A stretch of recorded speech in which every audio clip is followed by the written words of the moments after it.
श्रीराम समर्थ. जय जय रघुवीर समर्थ. गोंदवल्या श्री महाराजांकडे येणाऱ्या प्रत्येक माणसावर श्री महाराज पोटच्या मुलाप्रमाणे प्रेम करीत. एक वर्षी दिवाळीला पुष्कळ मंडळी गोंदवल्या जमली. कर्नाटकातून श्री ब्रह्मानंद महाराज देखील बरीच मंडळी घेऊन आले होते. दिवाळीच्या दिवशी सकाळी श्री महाराज स्वतः पहाटे उठले आणि त्यांनी लवकर पाणी तापवण्याची व्यवस्था करून सर्वांना आपल्या हाताने स्नान घातले. नंतर सर्व मंडळींनी त्यांना स्नान घातले.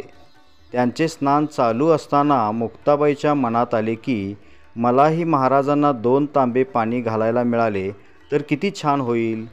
इकडे त्यांचे स्नान बहुतेक संपले होते तरी ते म्हणाले, मुक्ताबाई, मला थंडी वाजत आहे, 2 तांबे कडक पाणी आणून घाल. तिने चढदिशी घंगाळ भरून आणले आणि त्यांना मनसोक्त पाणी घातले आणि तिचे अगदी समाधान झाले. महाराजांचे स्नान चालू असताना तेथून 50 पावलांवर श्री ब्रह्मानंद महाराज आणि भाऊसाहेब केतकर उभे होते. सर्वांमध्ये असून पुन्हा कशामध्येही नसणाऱ्या श्री महाराजांना पाहून श्री ब्रह्मानंदांच्या डोळ्यांना अश्रुधारा लागल्या आणि ते बोलले, भाऊसाहेब, श्री महाराज प्रत्यक्ष राम आहेत हो राम. यावर भाऊसाहेब म्हणाले, अहो, तुम्हाला ते राम आहेत, आम्हाला ते महाराज दिसतात. स्नान आटोपल्यानंतर सर्व मंडळी फराळाला बसली. मध्ये श्री महाराजांचे पान आणि दोन्ही बाजूंना मंडळींची पाने मांडली होती.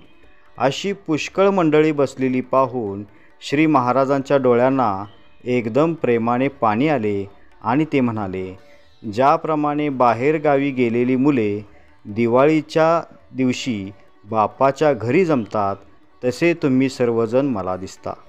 श्रीराम समर्थ. जय जय रघुवीर समर्थ. श्री अनंतकोटी ब्रह्मांड नायक राजाधिराज सच्चिदानंद सद्गुरु श्री ब्रह्मचैतन्य महाराज की जय. श्री ब्रह्मानंद महाराज की जय.